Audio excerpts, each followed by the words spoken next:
প্রতি বছর আমরা প্রায় 5টা পদ্মা সেতু তৈরির খরচের সমপরিমাণ টাকা ভারতকে দিচ্ছি। শুধু বাংলাদেশ থেকে ভারতে যাওয়া মানুষ মেডিকেল ট্যুরিজমে 5,000 কোটি টাকারও বেশি খরচ করে।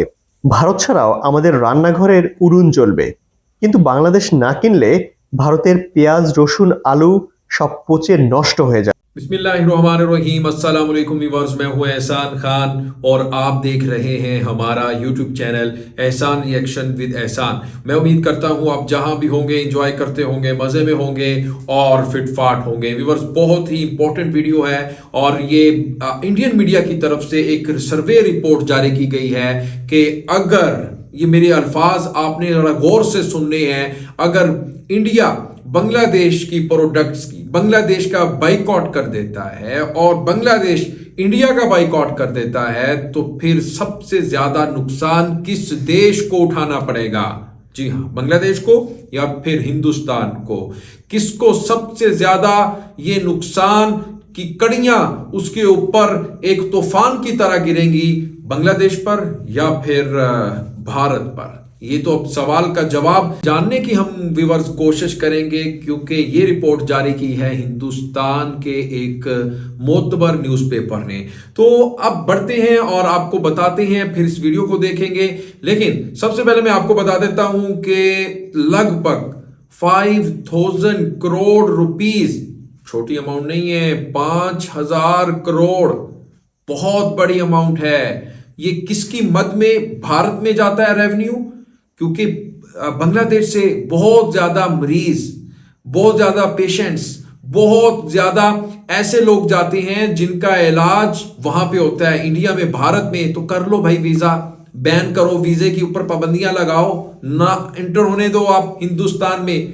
अब मैंने आपको बताना है कि डिपेंडेंट कौन है, भारत है या फिर बांग्लादेश है एक दूसरे के ऊपर? ज्यादा किसको नुकसान है, किसकी इकोनॉमी को असर पड़ेगा, कौन ज्यादा नुकसान होगा अगर ये एक दूसरे के ऊपर सैंक्शंस लगाते हैं या फिर एक दूसरे के साथ बाइकआउट करते हैं? अब नंबर 2 मैं आपको बता देता हूं, टूरिस्ट विजिटर्स सबसे ज्यादा इंडिया में किस देश से आते हैं, किस मुल्क से आते हैं? ये मैं आपको बताने लगा हूं। 15 एंड 18% जो आते हैं वो बर्तानिया से आते हैं या अमेरिका से आते हैं, और 23% मैं आपको व्यूअर्स बता रहा हूं सबसे ज्यादा तादाद है वो बांग्लादेशियों की है जो जाते हैं भारत में। जी हां, और इसकी मद में जो वहां पर रेवेन्यू जनरेट करते हैं वो $4 बिलियन, बहुत बड़ी अमाउंट है। और ये लगभग इसका अगर टोटल किया जाए सबका, उसमें आप हिसाब लगा सकते हैं कि जो पेशेंट्स के रूप में जाते हैं, जो वहां पर ट्रीटमेंट करवाने के लिए जाते हैं, 5,000 करोड़ रुपीस वो इकट्ठे करें। इसकी अगर इसका आप कॉस्ट देखें ना, इसकी अमाउंट की, तो इसमें 2 से 3 पद्मा ब्रिज और बना सकता है बांग्लादेश। बांग्लादेशी तो चाहते हैं कि हमारे ऊपर लगाओ पाबंदियां।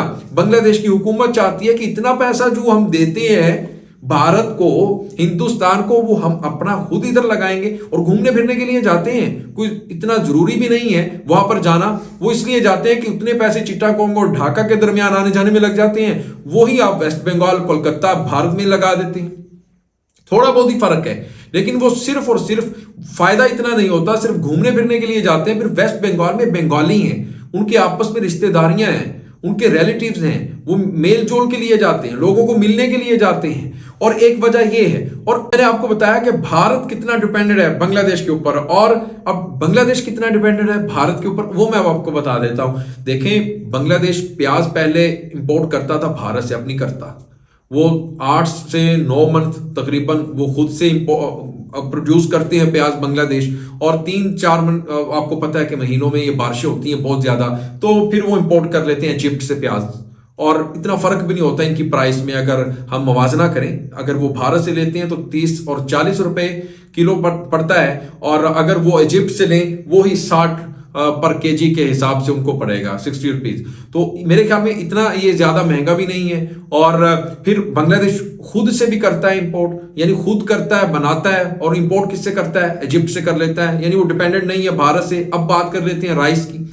अब बांग्लादेश खुद से राइस बनाना शुरू हो गया है, वो चावल लेता ही नहीं है भारत से, और बांग्लादेश खुद से लोगों को एक्सपोर्ट करता है। उसके पास इतने ज्यादा चावल अब पैदावार होना शुरू हो चुकी है। अब मुझे ये बताएं, इंडिपेंडेंट कौन है? भारत है। बांग्लादेश के ऊपर, और बांग्लादेश भारत के ऊपर बिल्कुल भी नहीं करता इन्हिसार। तो अब मैं आखिर में आपको व्यूवर्स पूछूंगा कि इकोनॉमिकली, मुआशी तौर पर कौन सा मुल्क डैमेज होगा ज्यादा?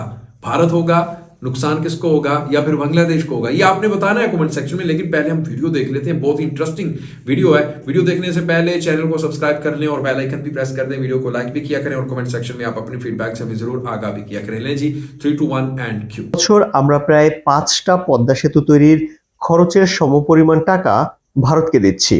শুধু বাংলাদেশ থেকে ভারতে যাওয়া মানুষ মেডিকেল ট্যুরিজমে 5,000 কোটি টাকারও বেশি খরচ করে। ভারত ছাড়াও আমাদের রান্নাঘরের উড়ুন জ্বলবে, কিন্তু বাংলাদেশ না কিনলে ভারতের পেঁয়াজ, রসুন, আলু সব পচে নষ্ট হয়ে যাবে। লাখ লাখ ভারতীয় কৃষক না খেয়ে মরবে। ক্রিকেটের জয় পরাজয় কিংবা এর উদযাপন নিয়ে আমি কোনো তর্কে যাব না, কেননা কোনো ক্রিকেট ম্যাচ আমার কাছে হলিউড, বলিউড কিংবা কোনো বাংলা সিনেমার থেকে বেশি কিছু নয়। দুটোকেই আমি শুধুমাত্র বিনোদন হিসেবেই দেখি। কারণ ট্রিটমেন্ট করতে এখানে আসতে হয়, লেখাপড়া করতে এখানে আসতে হয়, শপিং করতে এখানে আসতে হয়। যেগুলো খাচ্ছে বাংলাদেশের যারা খাদ্য সামগ্রী, সেই খাদ্য সামগ্রী অর্ধেক যায় ভারত থেকে। পশ্চিমবঙ্গ থেকে, ভারত থেকে। লজ্জা করবে না মুখ দেখাতে? ক্রিকেটের জয় পরাজয় এবং তার উদযাপন নিয়ে যখন দুই দেশে, বিশেষ করে দুই বাংলায় বেশ হইচই আর দাদাগিরি চলছে, তখন এই বিষয়ে তর্কে না জড়িয়ে চলুন আমরা কিছু পরিসংখ্যান দেখে আসি। কে আসলে কার উপর নির্ভরশীল, কে কাকে খাওয়াচ্ছে? ভারত নাকি আমাদেরকে খাওয়াচ্ছে? কি হাস্যকর কথা, একবার ভাবুন তো। পাড়ার মুদির দোকান আপনাকে খাওয়ায় নাকি আপনার কাছে পণ্য বিক্রি করে বলেই সে খেতে পারে? বলুন তো দাদা ভাইরা, কে কার উপর নির্ভরশীল?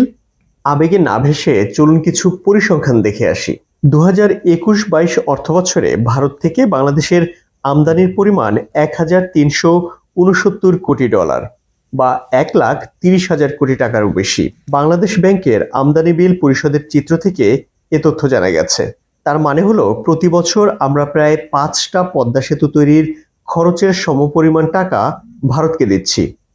সেই টাকায় ভারতের কয় লাখ পরিবারের সংসার চলে? একটু হিসাব করে বলবেন প্লিজ। এখন কথা হলো, ভারত যদি বাংলাদেশে খাদ্যশস্য রপ্তানি না করে তাহলে কে না খেয়ে মরবে, বাংলাদেশ নাকি ভারত? বাংলাদেশের মোট আমদানির মাত্র 18% আসে ভারত থেকে। ভারত হলো বাংলাদেশের দ্বিতীয় বৃহত্তম আমদানি উৎস।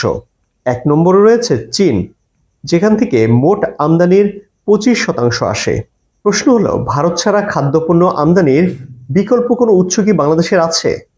ভারত থেকে খাদ্যপণ্য বলতে মূলত আমরা চাল, গম, চিনি, পেঁয়াজ, রসুন ও আদা আমদানি করে থাকি।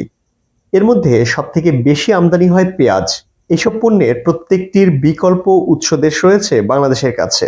এই নিউজটি দেখুন, বাংলাদেশকে পেঁয়াজ দেওয়ার জন্য কত দেশ রয়েছে: চীন, মিশর, পাকিস্তান, কাতার, তুরস্ক, মিয়ানমার, থাইল্যান্ড, নেদারল্যান্ড ও সংযুক্ত আরব আমিরাত। এছাড়া বাংলাদেশেও খুব দ্রুতই পেঁয়াজ উৎপাদনে শতভাগ দেশের চাহিদা মেটাতে সক্ষম হবে। এসব পরিসংখ্যান বাদ দিয়ে চলুন সহজ হিসাব করি। টাকা থাকলে কি দুনিয়ায় দোকানের অভাব আছে? পৃথিবীর সব থেকে সেরা রপ্তানিকারক দেশ হলো চীন।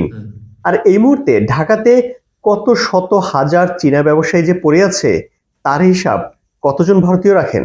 ভারত ছাড়াও আমাদের রান্নাঘরের উড়ুন জ্বলবে, কিন্তু বাংলাদেশ না কিনলে ভারতের পেঁয়াজ, রসুন, আলু সব পচে व्यूअर्स, आपने ये वीडियो देखी। हिंदुस्तानी मीडिया की रिपोर्ट के मुताबिक ये जो सर्वे आया है उसमें आपने देखा कि मैंने आपको बताया शुरू में भी फैक्ट्स एंड फिगर्स के साथ, अगर आदादो शुमार के साथ देखें तो आपको पता चलेगा कि नुकसान किसको होगा। अगर बाइकआउट भारत कर रहा है तो भारत को नुकसान होगा, बांग्लादेश को तो कोई नुकसान नहीं है। अब देखें, इतने ज्यादा बांग्लादेशी सैरो तफरी करने के लिए विजिटर्स जो जाते हैं वेस्ट बंगाल में, भारत में, तो वो अगर नहीं जाएंगे, उसकी मद में 5 बिलियन तो जो मरीज जाते हैं वहां पर $, 5,000 करोड़ रुपीस की बात हो रही है। जो मरीजों की मदद से, जो ट्रीटमेंट करवाने के लिए जो पेशेंट्स जाते हैं, वहां से वो इकट्ठा रेवेन्यू जनरेट कर लेता है भारत चालाकी के साथ। और दूसरे नंबर पर मैंने आपको बताया कि $4 बिलियन टूरिस्ट की मदद से, विजिटर्स की मदद से निकाल लेते हैं, वो जनरेट कर लेते हैं। अगर इनके ऊपर वीजा लगेगा वो तो नहीं जाएंगे, नुकसान किसको होगा? भारत को होगा। और नहीं जाएंगे तो फायदा किसका होगा? बांग्लादेश का होगा ना। वो अपने मुल्क में ही इलाज करवाएंगे, ट्रीटमेंट करवाएंगे, सैरो तफरी करेंगे, टूरिस्ट वो चिटागोंग जाएंगे और वो कॉक्स बाजार की सैरो तफरी करेंगे, वो बरिशाल में जाएंगे, तो फिर वो पैसा कहाँ ही रहेगा, वो बाहर नहीं जाएगा। वो एक उन्होंने बताया एस्टिमेट लगा के कि 2 से 3 और पद्मा ब्रिज आप बना सकते हैं। तो फिर इसका मतलब ये हुआ डिपेंडेंट कौन हुआ, बांग्लादेश या फिर भारत, ये आपने बताना है। मैंने आपको इसके बारे में बता दिया है और अदादो शुमार जो फैक्ट स्टैट्स सब कुछ आपके सामने रखे हैं, तो बताइएगा, कमेंट सेक्शन में जाइएगा और इंशाल्लाह नेक्स्ट वीडियो तक मुझे दें इजाजत और अपना बहुत ज्यादा ख्याल रखिएगा। अल्लाह हाफिज।